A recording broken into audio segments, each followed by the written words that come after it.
All right. So, hi, everybody. Thank you for attending this training with the exciting financial stuff that everybody loves. Um, so, most of the information that I'm telling you today comes from the AS Financial Policies and Procedures, and hopefully everybody knows where that document is. But I will let you know it's on the AS website. If you go under governing documents, there's the copy of all the different legal codes with the most current one there. There's also on the other side financial policies and procedures. It's a really good resource. There's a lot of information there. Sometimes it's hard to remember all of it. So I use it all the time. I refer to it whenever I forget, how much we have in per diems and all that. It's hard, can't remember the numbers. It's a really good resource to have and to know where it is. Right now, the current version on the website is the 2019-2020 version. The newly formed Finance and Business Committee is starting to meet, and they will go over the new one for the 2020-2021 year. Most of the changes that we put in are just the different members, the different chair, but also sometimes there's some discrepancies in the document. Sometimes things change as far as the university goes. Um, how they bill us, just different things change on a regular basis. Any substantial changes that are made to this document have to be approved by Senate. So this isn't something Finance and Business Committee can just change because they want to change the policy. They can only correct things, make changes that are like a university change, but they can't make any substantial changes to policy without having Senate approving it. So, Okay, so as you probably all know, AS is funded from student fees. We do receive, I think it's $211.59 from students fall, winter, spring, and $182.89 in the summer. That's how we get funded. So I'm going to start off by going over the budget process. There's several different kinds of funds that come in to AS. Some are lock-in fees. The lock-in fees are voted on by the entire student body in the spring elections. All referenda that have so much money per student per quarter locked in are voted on. All of these fees are also reaffirmed by the student body every 2 years in the student elections. Now, then there's also a large amount of money, the undesignated portion, which is not part of our lock-ins. It's an amount of money that's given to AS every year, kind of our base fee. It has to fund everything in AS, all of our infrastructure that is not funded by lock-in fees. So that's a lot. That includes staff salaries, includes all the major offices, and every group that does not have a lock-in fee is funded by this. So how do they get funded? This is up to the students. You all have to decide how much in funding is allocated to each different group. So to start out, for this winter, all of you will be working on the 2021-2022 budget. So we work in the winter quarter for the following fall quarter's budget. So how it'll start is the beginning of winter quarter, maybe at the very end of fall quarter, if I really get ahead of myself.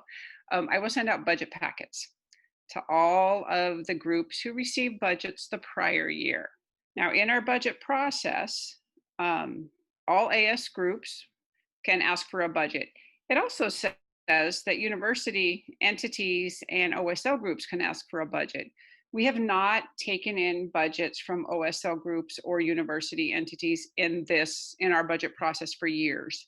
Many years ago, when I first started with AS, many student groups would ask for like an operating budget in the initial budget process. That has not happened for many years. Part of the reason is there's ample funding through the lock-in fee, which allocates funds to be allocated out to OSL groups. So we let the funding be allocated at that point. So all of the AS groups that were funded the year before are sent a budget packet. There's lots of instructions there that tell you how to fill it out. There is a difference. So all the lock-in fees get a budget that states how much they're supposed to get because that is a locked-in amount. All the other groups who have no funding basically receive a blank budget packet, and they just need to figure out how much money it is that they would like to ask for. Also included in this packet are the last 2 years worth of allocations, so what they were funded that year and the year before. It also, we also send out all the expenditures for the last year and then that year to date. So you can kind of get an idea of what's been spent in the past to help you make decisions on what kind of funds you will need. So those are all sent out. I usually typically send it out to the chair, if there's a chair and vice chair, to both of them, and to the advisor. It's really important to talk to your advisor when you're formulating your budget. I also send out a little questionnaire that is meant as a tool. You can use it or not. You don't have to, but it's really helpful. If you go through and fill some of it out, it gives you a really good idea of what kind of funds you need to ask for. So it is really helpful. Your advisor can also be very helpful, because sometimes if they've been here a while, they kind of have a really good idea of what you need to spend and things that will come up throughout the year. Okay, so once that is sent out, you have about a month to fill that out, talk to your advisor, and then send it in. All of our process is online at this point until we get to budget hearings. So everything's emailed to you. You fill it all out, email it back to a specific email. It's budgets@AS, but all that information is in the packet. The deadline, and I'm pretty sure that I have the deadline down. It depends on what day winter quarter starts. I believe it's going to be Wednesday, February 3rd at noon. And that's assuming that classes start on January 4th.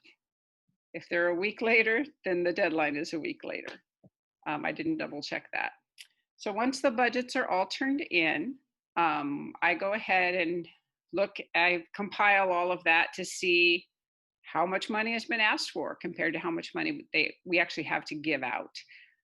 Then all of the groups who are asking for funds, including the lock-in funds, even though the money is locked in and it goes to that area, we still ask that all the groups attend budget hearings. And even though the money is locked in for a lock-in, it's really important to let the Senate, executive officers, and Finance and Business Committee members know what it is that you're doing with your lock-in. It's really good information for them to have. Because sometimes if you don't, I don't always know everything that's been going on in the lock-in system. Really valuable work, really great stuff that's going on that not everybody knows about. So it's a really good way to get out that information. So I usually make, it'll probably be an online Google Doc this year, or we have hard copy signups in the main office, depending on if we're still remote or not. Everybody signs up for a 10-minute slot for budget hearings. It's meant to be a pretty quick overview, about a 5-minute presentation on how much you're asking for, what you're going to do with it. So basically you're justifying your budget. And then there's another 5 minutes for questions from the Senate and the Finance and Business Committee members and the executive officers. There's no debating going on as far as allocations. It's just really an information session. So they can all find out why everybody asked for the funds that they need. Any lock-in fee who has a certain amount of money coming in, if they want to ask for more than they usually get, so additional funds, they can do that as well at the budget hearings. Okay. Once those are concluded, Finance and Business Committee meets in closed session and they formulate their budget. They look at how much money is being asked, see if more money is being asked for than we have, or vice versa. And then they make a decision on how much to allocate to every group that has asked for funds. Once they have finished, they go ahead and forward it to the AS president. The AS president then has, there's some certain times in here. Oh, just for a timeline, the budget hearings usually take place around the second week of February. That's what it says in the policies and procedures. Sometimes it's a little before, a little after. It's hard to get everybody together to find a day when everybody can do this. It may be held on Zoom this year. We're not really sure. Okay, the AS. So the AS president gets the budget and forms a preliminary budget by around the second week of spring and brings it back to Finance and Business Committee and presents it. Then by the third week of spring quarter, has kind of a preliminary budget for Senate. Now, during the spring quarter, we have the spring election. So oftentimes things change in the spring election. If there's new referenda that is being asked for, if that passes, that may change a budget. I think this happened in the last election. The Department of Public Works had asked for additional funds. They were also asking for an additional lock-in amount. In the general election, they did get the lock-in amount, so they were not allocated those additional funds. That was just in case the lock-in didn't pass. So then there was extra money to be reallocated among other groups at that point. So the AS president's budget really isn't final until after the spring elections, which is the fourth to fifth week. At that time, the AS president presents his final budget to Senate, so Senate can look at it and deliberate. Senators who want to make changes to any of the line items in the budget have needed to have attended, I believe it's 60%, it's 60 or 40, I'm trying to remember, but it says it in the legal code, of all the budget hearings. So if senators, if you really want to be able to make changes, you need to attend the budget hearings. So once it's presented to Senate, the Senate has a week or so to act upon it. The sixth week is the deadline. If the Senate does not approve a final budget by the sixth week of spring quarter, the AS president's budget becomes the final budget. And I remember this happening only one year, several years ago. Senate did not reach quorum and did not have a meeting by that budget. So the budget that the AS president had formulated was the final budget for that year. Okay, let's see what else I have. Okay. So I'm going to go over a couple of things that are in the financial policies and procedures. And one of them is the criteria for consideration for AS funding. These are actually priorities that AS has and things to think about when you're making decisions on allocations. So the first one is diversity. Does the group advance the accessibility of the university to historically underrepresented communities? Second, are goals and objectives, the extent the organization has attained its goals and objectives. Number three is campus service, the degree the organization reflects students' needs and interests. The fourth is community service, the degree of community service, response of the community, and success level of the program. Uniqueness, the uniqueness of the event with respect to organizations with similar goals. Members, the number of active participants and membership growth rate. Also, income and alternate funding, the ability and willingness of the organization to raise alternate funding. Cooperation, the cooperation and support the organization gives to associated students, and the willingness to follow the AS Financial Guide and AS Legal Code. Also, current funding. Consideration is given to currently funded organizations. So those are some of the priorities that it's important to remember when allocating funds for associated students. Okay, so now I'm going to go back. Are there any questions on any of that? I know that's a lot of information, but again, all of that information is in the Financial Policies and Procedures booklet. So financial policies and procedures, there's a lot of them. Again, you can reference the financial policies and procedures if you need a refresher. So what I always remind everyone, and this is part of kind of like the authorized signer workshop as well, but it's important information to know. Anytime that you make a decision on an expenditure, whether you're signing on it, writing it up, or whatever, voting on it in a meeting to okay or approve a certain expenditure, you have to, first of all, understand the expense, make sure you know what it is that you're passing. Also try and think, is it appropriate to spend this money from student fees? That's the big question. And also, does this expenditure comply with the mission of whichever group is making the expenditure? Those are all really important. So there is a fairly extensive approval process that we have here in AS, which is very, very important since these are student fees. So all expenditures are approved several times. First of all, whichever group is spending the money has made a decision in their meeting to fund this. So all of that is written up in the minutes. Once that decision is made, those minutes go to Senate. Senate has to approve it. Those funds are not supposed to be spent, reimbursed, or used at all until Senate has approved them. That's important. So we're going through several audits this year, as we do every year. One of the audits that we're going through is called the SOC 1 audit, and it's an audit about the internal controls that our organization has.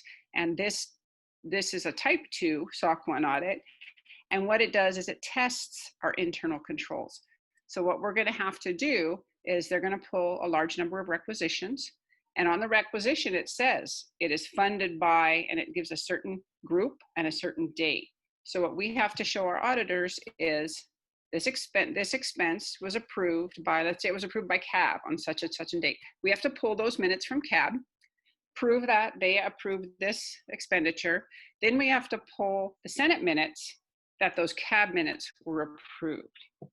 So our auditors are very thorough. They go through and make sure that all of the expenditures that we're making are actually approved properly in our approval process. Not only does that have to happen, but on the requisition, when the expenditure is written up, they have to have 2 authorized signers from that group who have taken the workshop about financial policies. Then once those 2 signers have signed it, then it goes to our executive director, Maricela, and she approves it as well. So it seems like it's a lot of approvals, but it's really, really important. If you're on my end of this, it's really nice to be able to know that everybody's looked at it, approved it by the time it gets to my desk, and I look over pretty much every requisition that comes through, and I'm looking mostly to make sure that they're following policy. Okay, so it's really important to know the policies, because if it gets all the way to my desk and somebody has already spent the money but is absolutely against policy, I can't approve it. I can't let it go through. So it's always good to make sure it's something that can be approved before you spend the funds. So a couple of basic things that are our policies. AS does not fund any group or organization whose membership is contingent on gender, race, ethnicity, sexual orientation, fellowship, GPA, athletic or mental prowess, an individual's faith, ideological beliefs, or talent, or groups that place a restriction on membership. So AS doesn't fund any of those organizations. However, Associated Students does fund their events or programs if these events and programs are open to all UCSB students. So as you know, we do sometimes fund sorority or fraternity organizations, but we have to make sure that any UCSB student could attend these events. Okay, so a lot of our policies are around certain types of expenditures. If you have a contract or a speaker's fee, or you have a band or a speaker coming to campus, and we are having quite a few virtual events that do have contracts involved. All contracts are really supposed to be turned in 2 weeks before the event, not 3 days before, not a week before. Also, the contract is not something you can just download online or get quickly. This is something we have to number all of our contracts right now, which is required by the UCSB Procurement Office. Ed Schatz, our internal director, and also Marilyn Dukes, who is our director, one of our other directors, keep track of all the contracts.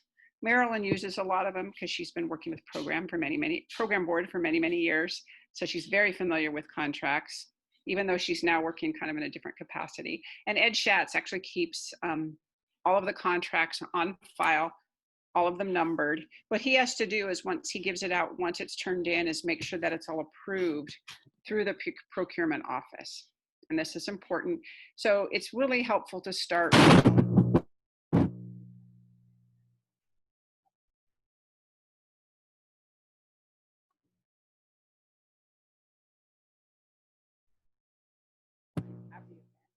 liability involved, and you also can't pay anybody.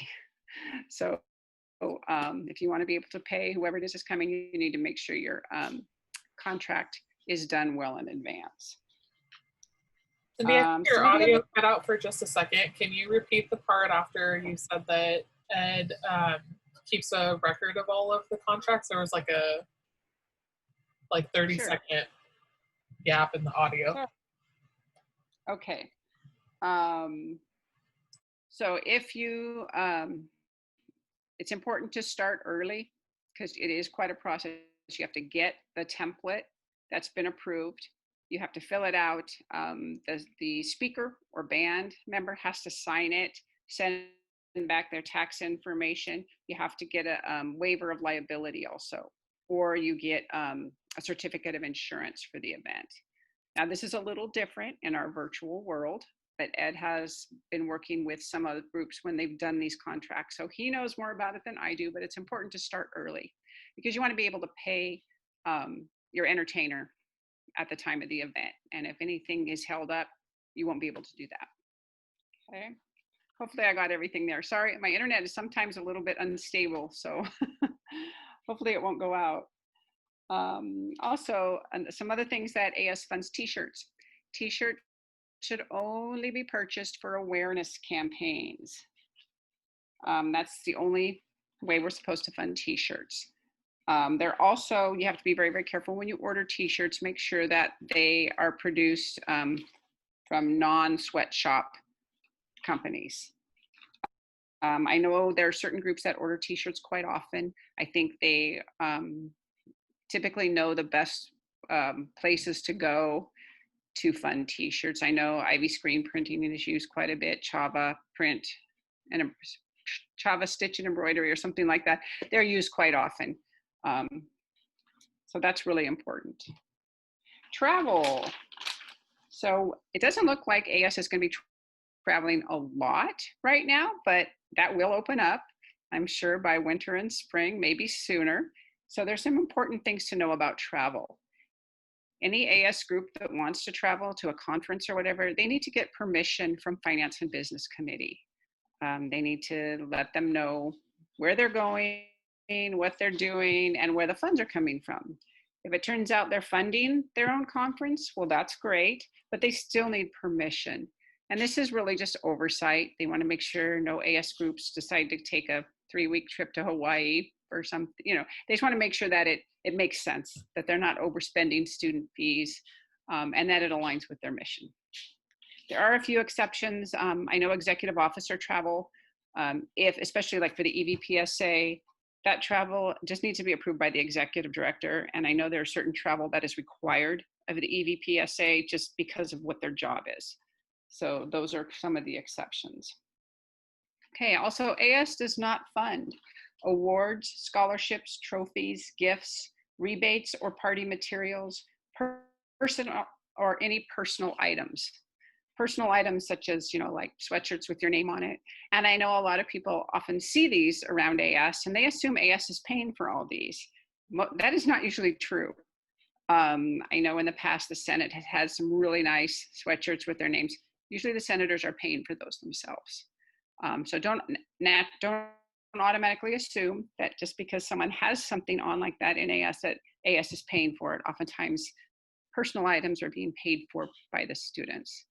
Now, I know during spring quarter, when we were all remote, the Senate did change some of the financial policies and procedures to allow us to do certain things that we usually don't do because of the unusual circumstances.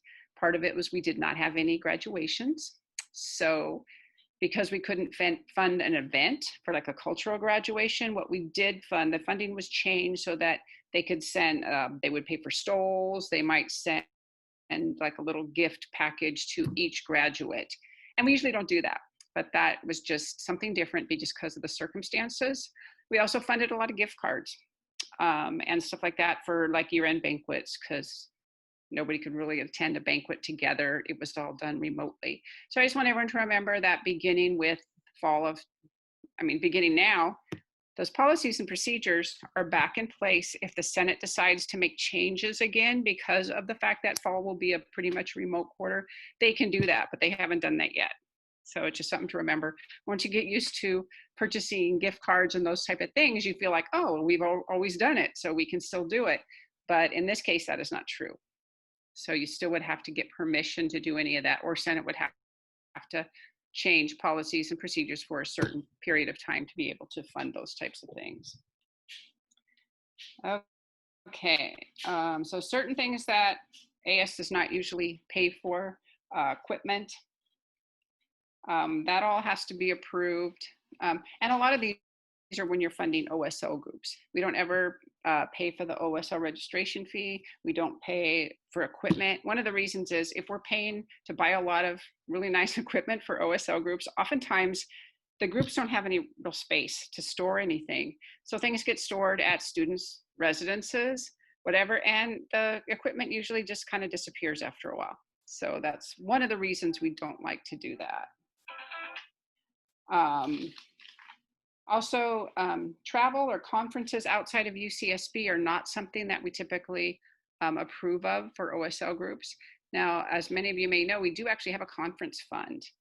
Finance and Business Committee has several different funds they can give out. This conference fund was created so that we had a certain amount, a limited amount of money to actually fund conferences outside of UCSB for student groups. So that's kind of the maximum amount they're supposed to give out to do that, because a lot of student groups do go on conferences. If it's funded from the conference fund, that's fine. Otherwise, they would need an exception, a one-time exception of policy to be able to do something like this. So how do you spend AS funds? The only way you can spend AS funds is to use an AS requisition. Every year we change the color of our AS requisition. This year our color is lavender.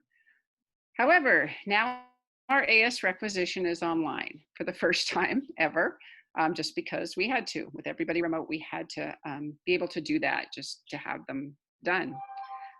So it's not as easy to tell which year they are been done because they're all done online. And then in the AS administration office, we have to print them all out, make sure we know which year they're coming from, and then process them. There's several different things you can do with an AS requisition. You can take it and you can write a check. You can reimburse somebody for something. You can pay a vendor for a service that was provided. If you're paying a vendor, you do have to have an invoice. We don't accept just the proposals or an estimate, because that doesn't show that the job was actually done. We do need a final invoice to be able to pay out. Also, for any receipts that you're being reimbursed for, we absolutely need original itemized receipts.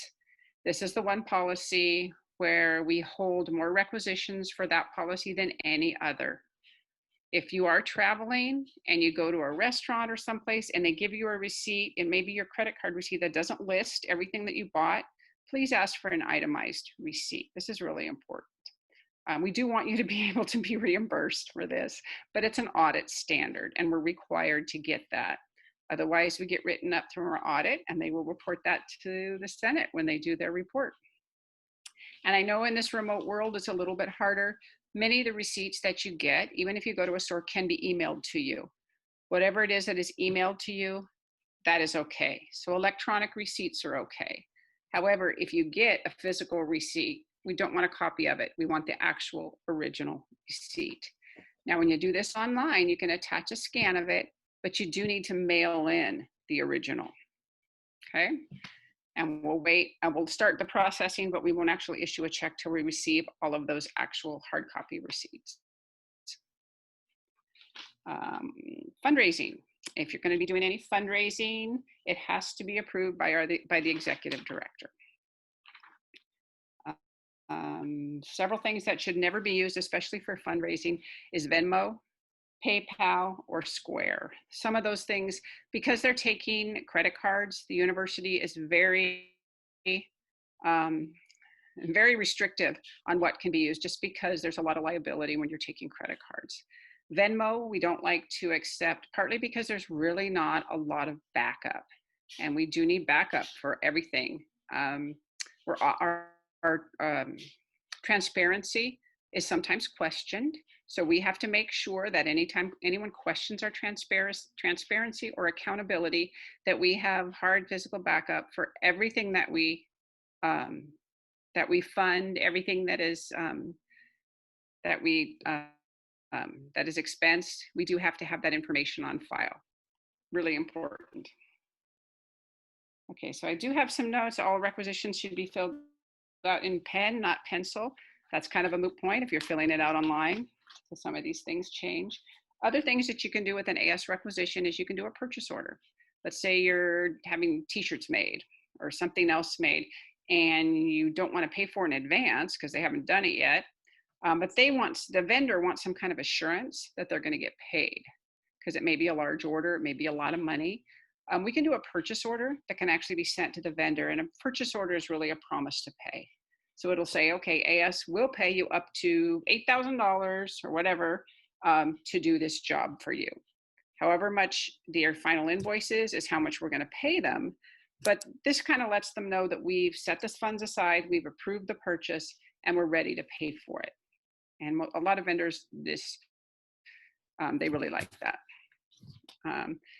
Also, if you have a purchase order, it can be used for a lot of things. Let's say there's something that you pay every single month, and you don't want to write up a requisition every single month. You want to just turn in the invoice. You can do a purchase order for the whole year. 12 payments of so much, one every month. And then when you turn in the invoice every month, we can just pay it directly because it's been approved for the entire year. That can be very helpful sometimes. Also, another thing that requisition can be used for is a journal entry. Let's say you want to take some of your funds and transfer them to another AS group. If it's within the AS financial system, you can transfer money with a requisition from your group to another group. Now, granted, all of this has to have gone through the approval process. If it's an allocation you're giving to them, it has to have been approved by your group and then approved by Senate before you can transfer the funds. But that's how you would do it. You would never write a check to another AS group because there's no reason to do that. Speaking of that, Associated Students does have its own accounting system. We are not really on the university accounting system. As a student government, we have some financial autonomy, which is great. We're one of the only departments on campus, other than I think the Alumni Association, that actually has our own bank accounts, which is great. Where was I going with that? Okay, so a lot of times when you're working with the university, our department is a little bit different. If you're ordering services and you need help, let us know. We're happy to help you. We've helped negotiate with the university on how they can bill us and how we can pay them. It's not quite as simple as the other university departments because they just recharge each other. We can't quite do that, but there's usually a way we can figure it out, as long as it's not by Venmo. Sustainable purchasing. This is a big thing, and I've seen this really evolve over the last 10 years or so. We do have a section in the financial policies and procedures that talks about sustainable purchasing with some very specific guidelines. Some of the big things that they've decided is no single water bottle, no single water bottles that are non-reusable should be purchased for AS events. And I know we used to have some exceptions if it's over 200 people, if it's an outdoor event. But what they really are moving towards is have everyone use the water jugs and not purchase these single-use water bottles. Also, if they have reusable water bottles, we're moving in that direction. Reusable utensils, any utensils or plates, cups, all that, napkins can be bought. They should be compostable. And Zero Waste Committee does buy a large quantity of that you can get at the AS Annex. And you can purchase that for a really reasonable price, use that for your event. You can also get AS Recycling to come to the event and have recycle bins and trash bins and compostable bins so they can take care of that for you for a nominal fee. It's really important. Anytime you have an event where there's over 30 people, you have to make sure that you have a vegetarian and a vegan option for people who are or vegan and vegetarian.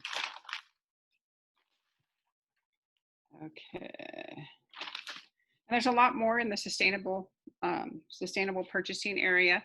I know that all copy paper should be 100, as much, anything that you have should be reusable or recyclable if possible.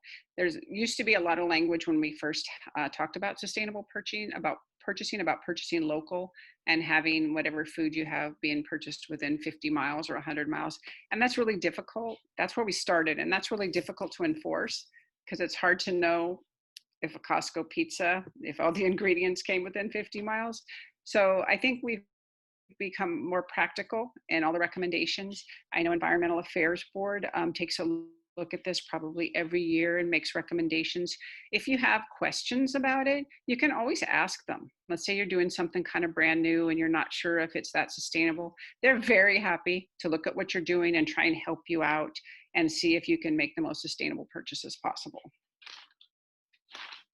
Okay, so I think I've gone through most of my notes. So at this point, are there any questions about any of this? Anything that I didn't touch on or that wasn't clear?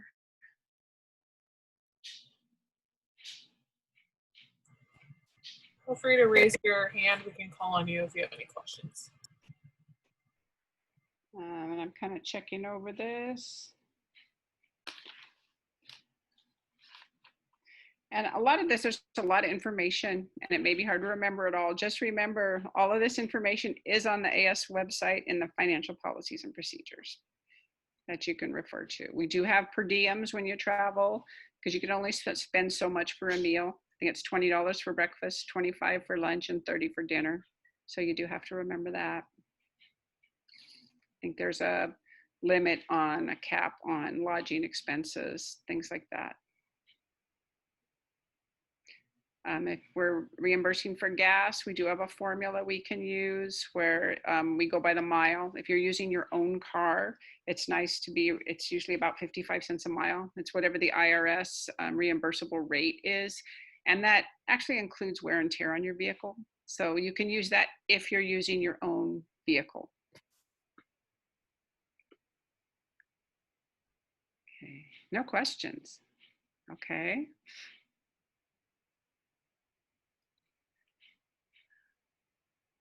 I guess everybody attended the earlier one, huh? We get a thumbs up if you were at our previous session. Looks like there's a question in chat. I actually don't know how to raise my hand still because I'm an old grad student. But are there any changes due to COVID? Like, for instance, is travel allowed right now via the school? Is any of that being monitored in any way? Are certain events not allowed or, just general question. As I said, in the spring, the Senate kind of changed some of our policies for spring quarter. So right now, we don't have any real changes made. The Senate may decide to fund things a little bit differently. So travel really is not recommended overall, just in the country, but it's really important to check in with your advisor, see what kind of travel. Most conferences that normally students would go to are not being held. They're all being held virtually.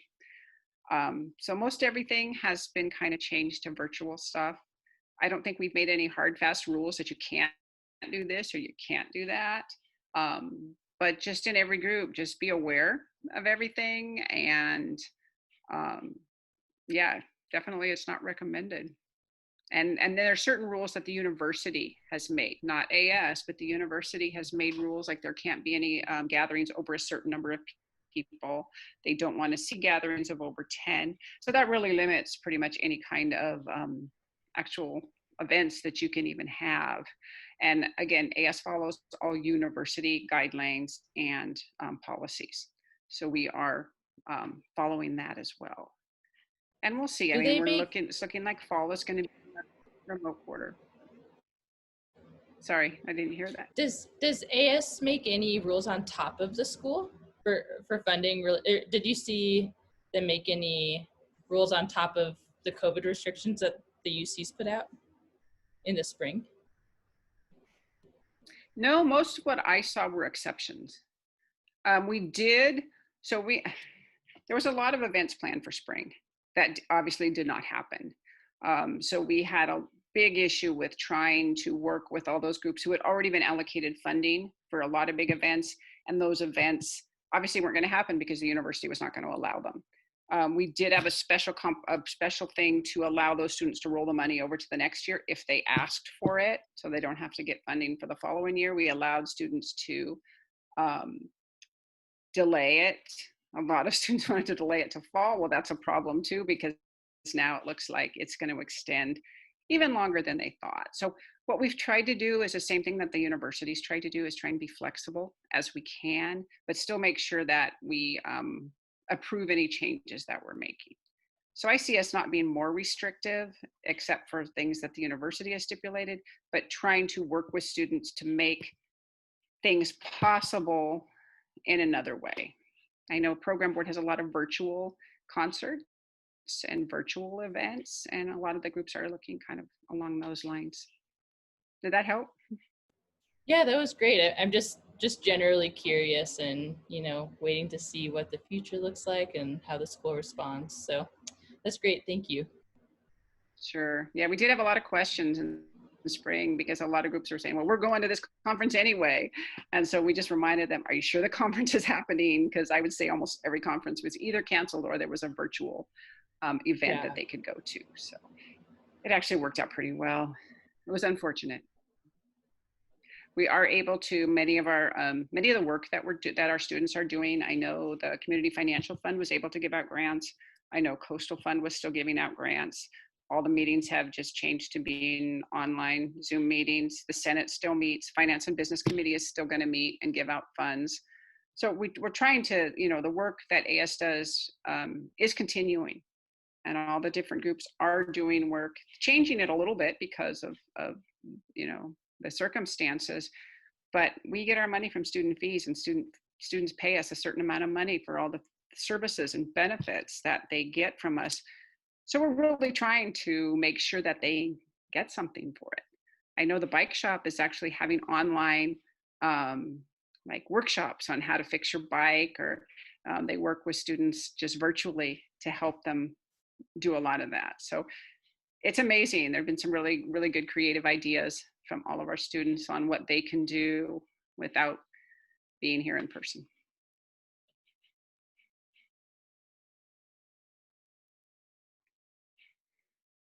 Any other questions?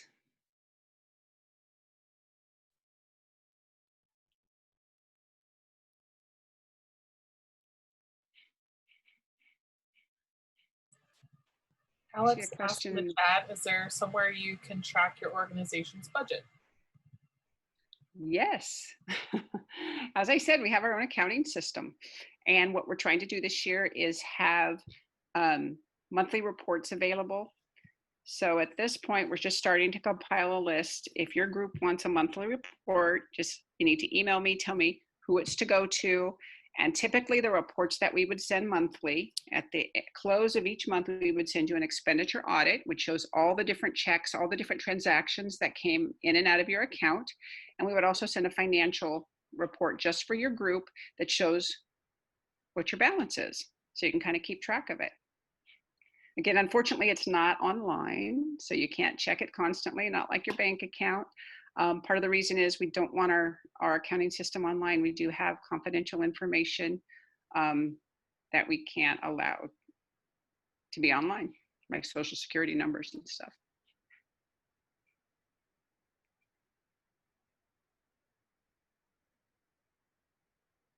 Anything else?